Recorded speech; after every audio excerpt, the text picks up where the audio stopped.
ಚಿಕ್ಕನಾಯಕನಹಳ್ಳಿ ತಾಲೂಕು ಬರಕನಹಾಳ್ ಗ್ರಾಮ ಪಂಚಾಯಿತಿಯ ದೊಡ್ಡಹಟ್ಟಿ ಅಂಗನವಾಡಿ ಕಾರ್ಯಕರ್ತೆ ಆಯ್ಕೆಯಲ್ಲಿ 1 ಮತ್ತು 2ನೇ ತಾತ್ಕಾಲಿಕ ಆಯ್ಕೆ ಪಟ್ಟಿಯಲ್ಲಿ ಇದೇ ಗ್ರಾಮದ ಲಂಬಾಣಿ ಜನಾಂಗದ ಮಮತಾ ಆರ್ ಡಾಟರ್ ಆಫ್ ರಾಮನಾಯ್ಕ ಎಂಬುವರನ್ನು ಆಯ್ಕೆ ಮಾಡಿದ್ದು, 3ನೇ ತಾತ್ಕಾಲಿಕ ಆಯ್ಕೆ ಪಟ್ಟಿಯಲ್ಲಿ ಮತ್ತೊಬ್ಬರನ್ನು ಆಯ್ಕೆ ಮಾಡಿದ್ದು, ತಾತ್ಕಾಲಿಕ ಆಯ್ಕೆಯಲ್ಲಿ ಲಂಬಾಣಿ ಜನಾಂಗ ಎಂಬ ಕಾರಣದಿಂದಲೋ ಅಥವಾ ರಾಜಕೀಯ ಒತ್ತಡದಿಂದಲೋ ನನಗೆ ಅನ್ಯಾಯವಾಗಿದ್ದು ನ್ಯಾಯ ಒದಗಿಸಬೇಕಾಗಿ ಮಹಿಳಾ ಮತ್ತು ಮಕ್ಕಳ ಕಲ್ಯಾಣ ಇಲಾಖೆಗೆ ಕೇಳಿಕೊಳ್ಳುತ್ತಿದ್ದಾರೆ.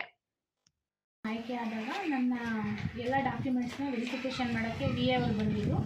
ಆವಾಗ ದೊಡ್ಡನಟ್ಟಿ ಗ್ರಾಮದಲ್ಲೇ ನಂದೆಲ್ಲ ದಾಖಲೆನ ನೋಡಿದಾಗ ಪ್ರತಿಯೊಂದು ಡಾಕ್ಯುಮೆಂಟ್ಸು ಇಲ್ಲೇ ಇದ್ವು. ನಾನು ಅಪ್ಲಿಕೇಶನ್ ಹಾಕೋಕ್ಕಿಂತ ಮುಂಚೆ ನಾನು ಮದುವೆ ಆಗಿರಲಿಲ್ಲ. ಅಪ್ಲಿಕೇಶನ್ ಹಾಕಿದಾಗ ನಾನು ಇನ್ನೂ ಮದುವೆ ಆಗಿರಲಿಲ್ಲ. ಬಟ್ ನಾನು ಅಪ್ಲಿಕೇಶನ್ ಹಾಕಿ 4 ತಿಂಗಳಾದಮೇಲೆ ನನಗೆ ತಂದೆ ಡೆತ್ ಆದರು, ಆಕಸ್ಮಿಕವಾಗಿ ಡೆತ್ ಆದರು. ನಮ್ಮ ತಾಯಿ ಹ್ಯಾಂಡಿಕ್ಯಾಫ್ಟ್ ಇದ್ದರು. ನಾನು ಹಂಗಾಗಿ ಅಪ್ಲಿಕೇಶನ್ ಹಾಕಿದ್ದೆ, ಸಿಗುತ್ತಾ ಬಿಡುತ್ತಾ ಗೊತ್ತಿಲ್ಲ, ಬಟ್ ಹಾಕಿದ್ದೆ. ಅದೃಷ್ಟ ಚೆನ್ನಾಗಿತ್ತು ಏನೋ ಗೊತ್ತಿಲ್ಲ, ಬಟ್ ಸಿಕ್ತು.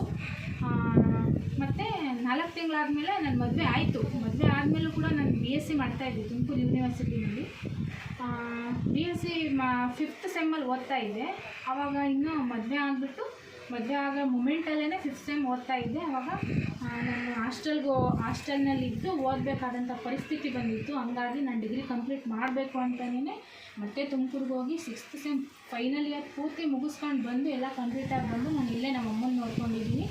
ಆದರೆ ನಾವು SC ST ಅಂದರೆ ಲಂಬಾಣಿ ಜನಾಂಗಕ್ಕೆ ಸೇರಿದ್ದೀವಿ. ನಮ್ಮ ತಾಯಿ ಹ್ಯಾಂಡಿಕ್ಯಾಫ್ಟು.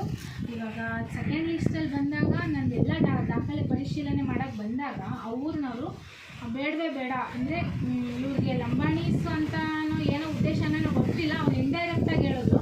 ಬಟ್ ಮಮತಂಗೆ ಬೇಡ ಕೆಲಸ ನಮ್ಮೂರವ್ರಿಗೆ ಯಾವ್ದಾದ್ರೂ ಆಗಲಿ ಅಂತ ಹೇಳಿದ್ರು. ಏನಾಯಿತು ಏನೋ ಗೊತ್ತಿಲ್ಲ, ಬಟ್ 3rd ಲಿಸ್ಟಲ್ಲಿ ಅವರೇ ಹೆಸರು ಬಂದಿತ್ತು. ಏನು ನಡೆದೈತೆ ಅಂತ ನನಗೆ ಗೊತ್ತಿಲ್ಲ. ದಯವಿಟ್ಟು ನಮಗೊಂದು ಸಹಾಯ ಮಾಡಿ ನನಗೆ ನ್ಯಾಯ ದೊರಕಿಸ್ಕೊಡ್ಬೇಕು.